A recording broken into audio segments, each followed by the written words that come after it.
La gracia de nuestro Señor Jesucristo, el amor del Padre y la comunión del Espíritu Santo estén con cada uno de ustedes. Hermanos, hermanas, estamos en este domingo 18º ya del tiempo ordinario. Vamos avanzando, llevamos este tiempo en el corazón, abriendo nuestra vida para que sea el Señor quien vaya transformando nuestro ser, nuestra vida, nuestra familia. Ahora que estamos también en este mes del matrimonio, mes de la familia, orar mucho para que podamos vivir en la unidad, en el amor, en este tiempo que Dios nos regala. Y desde luego estamos en el ciclo C, ciclo donde es Lucas el que nos está educando con este evangelio tan hermosísimo. Hoy escucharemos un pasaje hermoso, aunque las lecturas desde la primera, el Salmo, la segunda y el evangelio van en la misma línea, que es raro encontrarnos un domingo que vayan las lecturas todos de acuerdo, porque siempre la segunda lectura tiene otro tema, es muchas veces con tinte moral, y la primera y el evangelio es el tinte pastoral. Pero hoy las tres lecturas están todas alineadas con un tema central que ya lo vamos a ver, pero antes vamos a colocarnos en las manos del Espíritu Santo, porque ustedes saben, pues es Él el motor que nos impulsa para realizar este ejercicio. Sin el Espíritu Santo no podríamos comprender lo que vamos a realizar, la lectura divina. Por eso necesitamos ponernos en las manos del Espíritu Santo. Hagamos la oración. Espíritu Santo, en este día queremos consagrarnos a tu amor, venimos ante tu presencia, queremos tener hambre, sed de la palabra, y eso solamente tú, Espíritu Santo, lo puedes lograr en nuestros corazones. Ayúdanos a comprender la palabra, a gustarla, a saborearla. Abre nuestra mente para poder comprenderla, abre nuestros labios para proclamarla, pero sobre todo abre nuestros corazones para vivirla. Abre nuestros oídos para estar bien atentos a tu voz y sobre todo que podamos, a partir de esa experiencia, dejar que la palabra vaya transformando nuestros corazones, vaya transformando nuestras vidas. Te presentamos nuestras familias, Espíritu Santo, para que también te derrames sobre cada uno de ellos y podamos todos en unidad caminar hacia la santidad. En tus manos quedamos y que sea tu santísima voluntad la que reine en nuestros corazones ahora y siempre por los siglos de los siglos. Amén. Bien, queridos hermanos, hecha ya la oración, vamos a acercarnos a la palabra de Dios. Biblia en mano, una libreta de apuntes, un lápiz para poder comprender y poder tomar anotaciones de lo que vamos a ir meditando.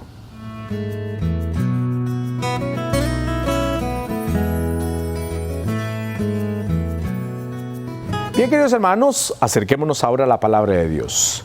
Como les decía, estamos en este mes del matrimonio, mes de la familia. Hay que darle sentido también a esto, pero igual también nos acercamos a la palabra que algo tiene que decirnos a cada uno de nosotros. Fíjense bien, el evangelio está tomado de el capítulo 12 del Evangelio según San Lucas. Evangelio según San Lucas, capítulo 12, versículos del 13 al 21. Ahí encontramos el texto. Recuerden que estamos acompañando a Jesús que va de su vida hacia Jerusalén. No olvidemos eso, porque eso es una catequesis que el Señor va dando domingo a domingo de esa subida y de lo que va realizando al subir a Jerusalén. Y ya sabemos lo que significa subir a Jerusalén, dar la vida por nosotros.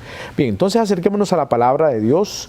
Fíjense bien, también acordémonos que ahora estamos no solamente a través del canal, también estamos a través de la radio, también estamos a través de el YouTube, estamos también ahí en el canal de Suyapa Medios, estamos para esta experiencia. Y entonces queda guardado el programa por si usted quiere volver otra vez a escucharlo o vivirlo, pues entonces podrá hacerlo a través de esta red social. Muy bien, vamos entonces a acercarnos a la palabra de Dios. Proclamación del Santo Evangelio según San Lucas. Gloria a ti, Señor. En aquel tiempo dijo uno del público a Jesús: Maestro, dile a mi hermano que reparta conmigo la herencia. Él le contestó: Hombre, ¿quién me ha nombrado juez o árbitro entre vosotros?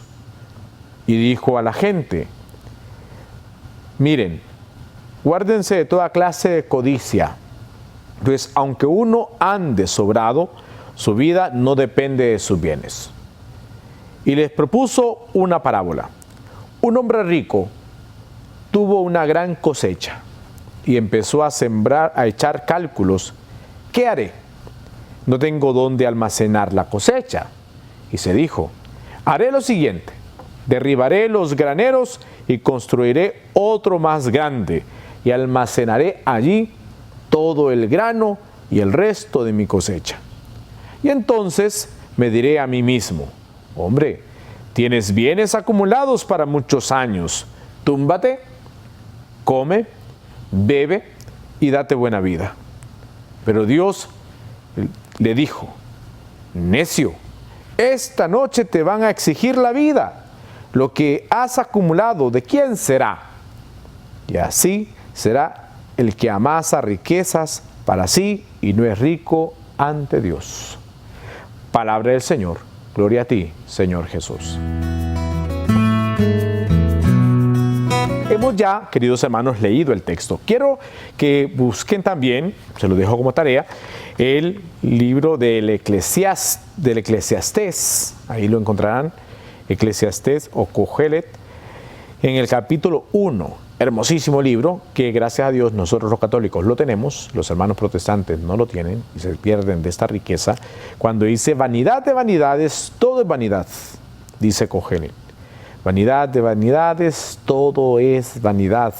Hay quien trabaja con sabiduría, ciencia y acierto y tiene que dejarle su porción a uno que no ha trabajado. También esto es vanidad y grave desgracia. Entonces, ¿qué saca el hombre de todos los trabajos y preocupaciones que lo fatigan bajo el sol? De día su tarea es sufrir y penar, de noche no descansa su mente. También esto es vanidad. Vanidad de vanidades, todo es vanidad. No hablamos de la vanidad de verse en el espejo y contemplarse así vanidoso, no. Es vano. Vano es algo que pues hemos perdido el tiempo, ¿no?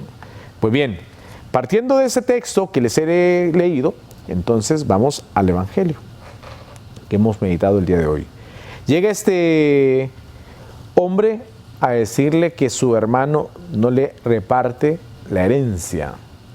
Mira, dice él, este hombre, dile a mi hermano que reparta conmigo la herencia. ¿Y qué le responde Jesús? ¿Quién me ha nombrado juez? Dice él, o árbitro entre ustedes. Y entonces le dijo a la gente, miren, guárdense de toda clase de codicias, de toda clase del tener en el mundo. Y partiendo también de eso, la segunda lectura lo va a decir, atesorar en el cielo, no en la tierra. Guárdense de toda codicia, pues aunque uno ande sobrado, que tenga, su vida no depende de sus bienes, no depende de los bienes. Fíjense bien, si recuerdan ustedes, y esto lo decía en una homilía, que hay dos puertas, una angosta y otra ancha. Si el ser humano va acumulando tanto, si nosotros vamos acumulando tanto, y vamos teniendo, y entonces queremos cargar todo eso. Vaya pensando usted todas sus posesiones, todo lo que usted tiene, tierras, casa, un carro, cuenta bancaria. Vaya pensando usted, algunos dirán, pues los padres, lo único que tengo son deudas. Pues bueno, pero igual algo debemos de tener, algo tenemos ahí que nos tiene. Y fíjense bien, es que para hablar de este tema es hermosísimo y vamos a citar muchos textos y me quedaría corto porque el tiempo no lo tengo tan largo para poder hablar de tanto, pero recordando, espérense ahí con lo que les decía de la puerta, pero recordando antes la parábola, el texto del joven rico, cuando llega le dice, ¿qué hacer para la vida eterna? Pues ve, vende lo que tienes y dáselo a los pobres. Cuando le dice a Jesús eso, dice el texto que se fue entristecido. Y uno de los evangelistas dice que Jesús lo miró con amor, pero no le bastó la mirada de amor, se fue entristecido, porque dice el texto, tenía muchos bienes, pero más que tener bienes, los bienes lo tenían a él. Lo tenían bien agarrados los bienes que era difícil para él desprenderse de ello, porque estaba bien agarrado. Pues bien, como les digo, vamos a las puertas. Está una puerta angosta y una puerta ancha. Y si tenemos tantos bienes y si vamos cargando tantas cosas en nuestra vida, queremos acumular, tener, desde un televisor, desde un celular, desde lo que sea que tengamos, y que estamos apegados, y muchas veces hasta los afectos y los sentimientos son esos bienes que tenemos. Hay gente que vive más apegada a los afectos que al mismo Dios. Y entonces tenemos tantas cosas, tanto a ir acumulando en esta tierra, y está frente a nosotros una puerta ancha y una puerta angosta. ¿Por dónde vamos a entrar con todos esos bienes? ¿Qué le da a usted?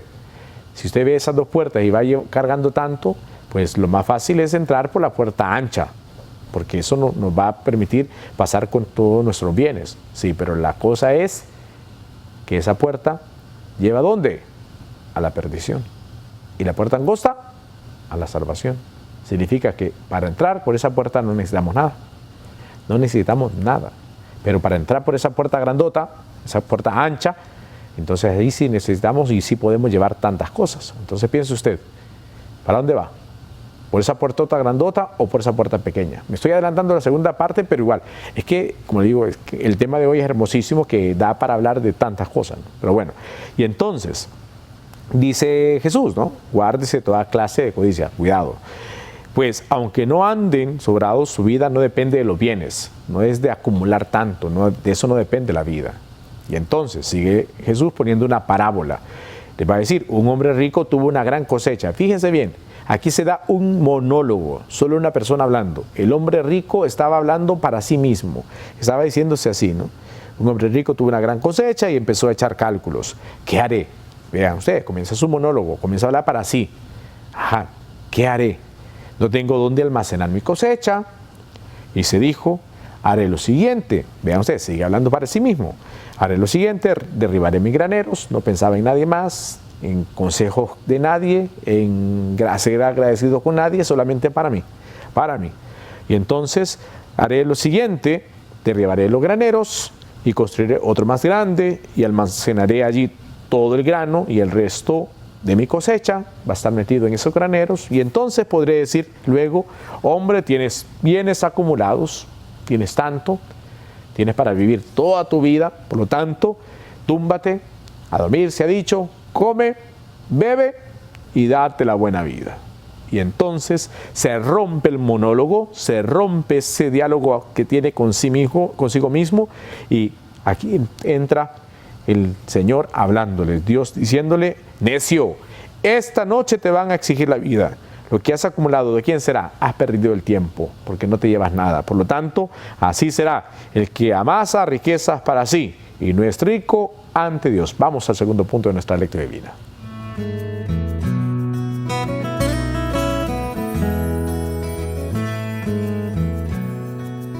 Y entonces, segundo punto, vamos con lo que terminábamos.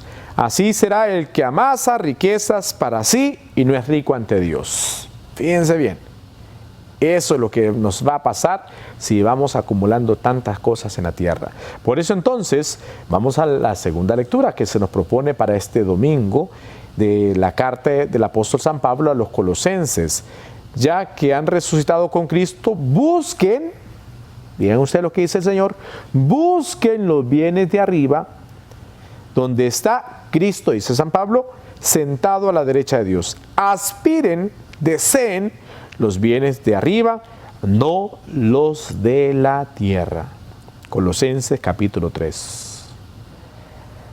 Aspiren, busquen los bienes de arriba, no a los de la tierra. Esos bienes de la tierra no los busquen, no los aspiren. Vamos otra vez al Evangelio. Así será el que amasa riquezas para sí y no es rico ante Dios. ¿Qué le pasará? Necio. Esta noche te van a exigir la vida, lo que has acumulado, ¿de quién será? ¿De quién será todo eso que has acumulado, que has amasado?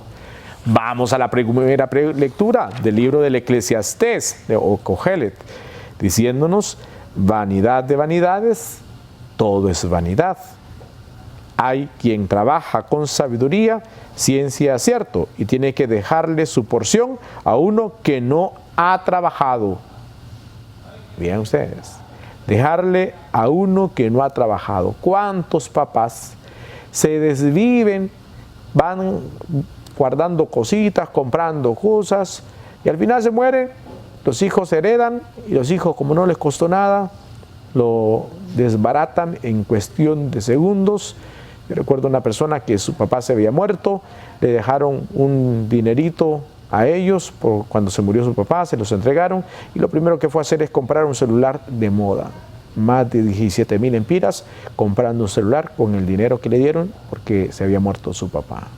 Un ejemplo nada más, un ejemplo de tantos que usted y yo conocemos de esa realidad, donde hay quien trabaja con sabiduría, ciencia y acierto, y tiene que dejarle su porción, todo eso que trabajó, a uno que no ha trabajado. También esto es vanidad y grave desgracia, dice Cogelet, o el libro del Eclesiastés. Para que lo vayamos pensando, queridos hermanos. Ojo, que aquí el Señor nos está diciendo que no hay que ser precavidos, que aquí esto lo hemos hablado, ese tema de ser precavidos lo hemos hablado mucho. En la vida hay que ser precavidos. El Señor nos está diciendo, mira, vive de la extrema pobreza, tú lánzate a vivir de la mendicidad y allá a ver quién te da de comer. No, el Señor dice que hay que ser precavidos en la vida, cosa que nos está costando mucho, porque vivimos tan apegados a las cosas del mundo que no pensamos luego ni hasta en la muerte, cosa que todos vamos a experimentar. Hay gente, queridos hermanos, y yo esto siempre se lo digo, y no me cansaré de repetirlo, porque sé que mucha gente pasa necesidad por eso, que vive a sus anchas, disfruta la vida, va viviendo y esto y lo demás, y viene la muerte y los agarra con las manos vacías. Y hay gente que llora, no la muerte de su ser querido, que ya es un dolor, sino que llora la necesidad, porque no sabe cómo enterrar a su ser querido. ¿Por qué? Porque no fuimos precavidos. Hasta en eso.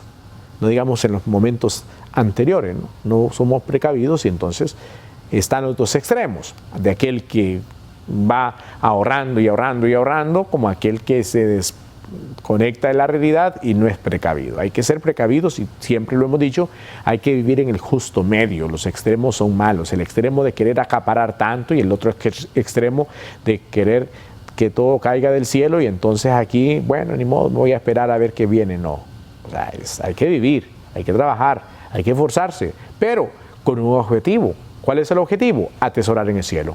Ese es el objetivo. Eso es lo que el Señor quiere. No que vivamos nosotros tan pegados a las cosas del mundo, tan entregados a esas cosas del mundo, que luego las cosas del mundo nos atrapen y cuando ya queramos soltarnos no vamos a poder. Y entonces, por la puerta grande que nos lleve a la condenación.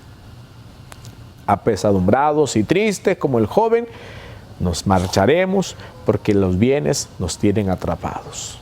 A pesar de que el Señor nos mira con misericordia. Que Dios no nos vaya a decir al final de nuestra historia, necio, no has hecho lo que tenías que hacer.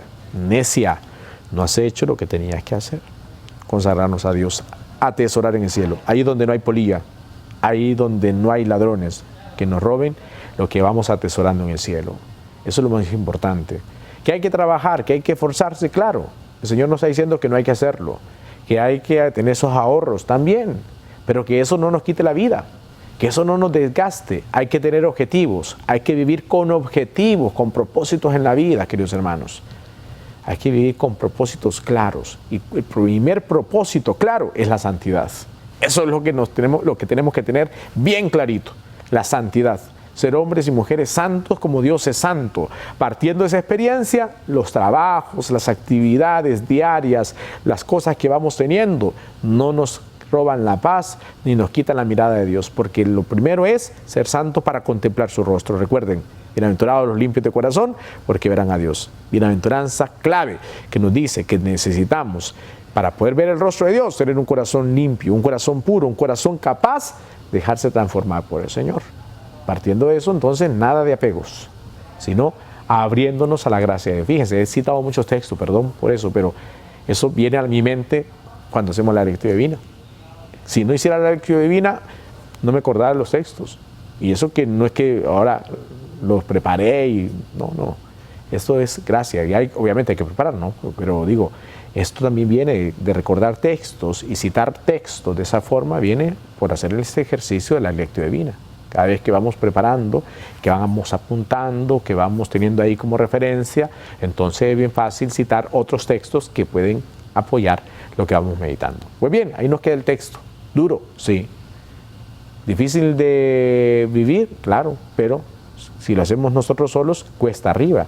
Si lo hacemos con el Señor, cargando el yugo con Él, entonces vamos avanzando para vivir en la santidad y no apegados a las cosas del mundo, sino atesorando en el cielo. ¿Cómo? Con las cosas buenas y sobre todo abriéndonos a la experiencia del amor de Dios. Vamos al tercer punto de nuestra lectura divina.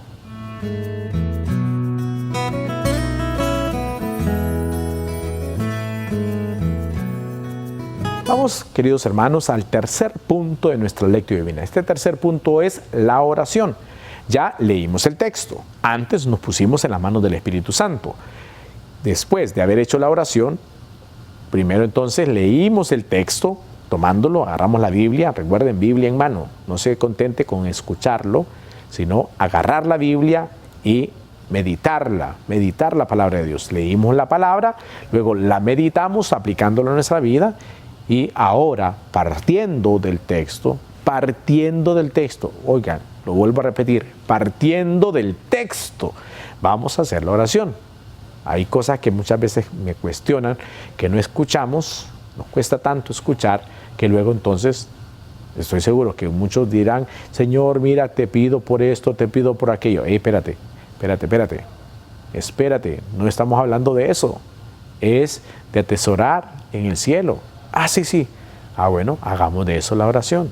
Del texto, no de lo que se te ocurre, no de tus necesidades. Eso tendrás el resto del día para orar por eso. Ahora es del texto. Y si lo hacen en grupo, del texto, no de lo que se te ocurre, del texto es que vamos a orar, porque es un diálogo. Ya el Señor nos habló, ahora nosotros le vamos a responder. Si no, nos vamos a quedar como este hombre en un monólogo, pensando para mí, y eso se llama autorreferencialidad. Vamos entonces a hacer la oración. Hoy, Señor Jesús, nos has regalado esta palabra hermosísima, desde la primera lectura, esta segunda lectura que nos invita a poner nuestra mirada en los bienes del cielo y sobre todo el Evangelio. Señor, ¿cuántas veces hemos caído como este hombre, pensando en nosotros mismos y hablando para nosotros mismos? ¿Cuántas veces, Señor Jesús, hemos dicho lo mismo? Que quizás no tenemos tantos bienes como este hombre, pero podremos decir también lo mismo. Me voy a tumbar, voy a vivir la vida, voy a hacer lo que a mí se me place, porque voy a obtener este título, porque voy a hacer esto otro, y vivimos alejados de ti, Señor, alejados de tu amor, alejados de tu misericordia. Necesitamos, Señor Jesús, comprender lo que realmente quiere de nosotros, no ser hombres y mujeres necios, no, sino estar bien dispuestos a abrirnos a tu gracia, que las cosas del mundo no nos atrapen, Señor, para que al final de nuestra historia tengamos que ir por la puerta ancha que nos lleva a la perdición. Queremos soltarnos de todo eso, queremos abrazarnos más a tu amor, a tu misericordia, y de ahí sí poder contemplar tu rostro eternamente. En tu mano quedamos, y que sea tu santísima voluntad la que reine en nuestros corazones, ahora y siempre, por los siglos de los siglos. Amén. Bien, queridos hermanos, recuerden, la oración es personal. Aquí lo hacemos en general porque estamos en el programa, pero la oración tiene que ser personal. Si usted va a hacerlo en grupo, lo hace en comunidad, pues decir, Señor, te pido por esto, o te pido que me ayudes a comprender tu palabra, o en este caso te pido a no vivir apegados a las cosas del mundo, no vivir apegados a los bienes materiales, sino apegarme a tu amor. Cada uno hace su oración. Ya si es a uno que le toca hacer la oración por todos, entonces ya lo hace de forma general. Vamos al último punto de nuestra Lectio Divina.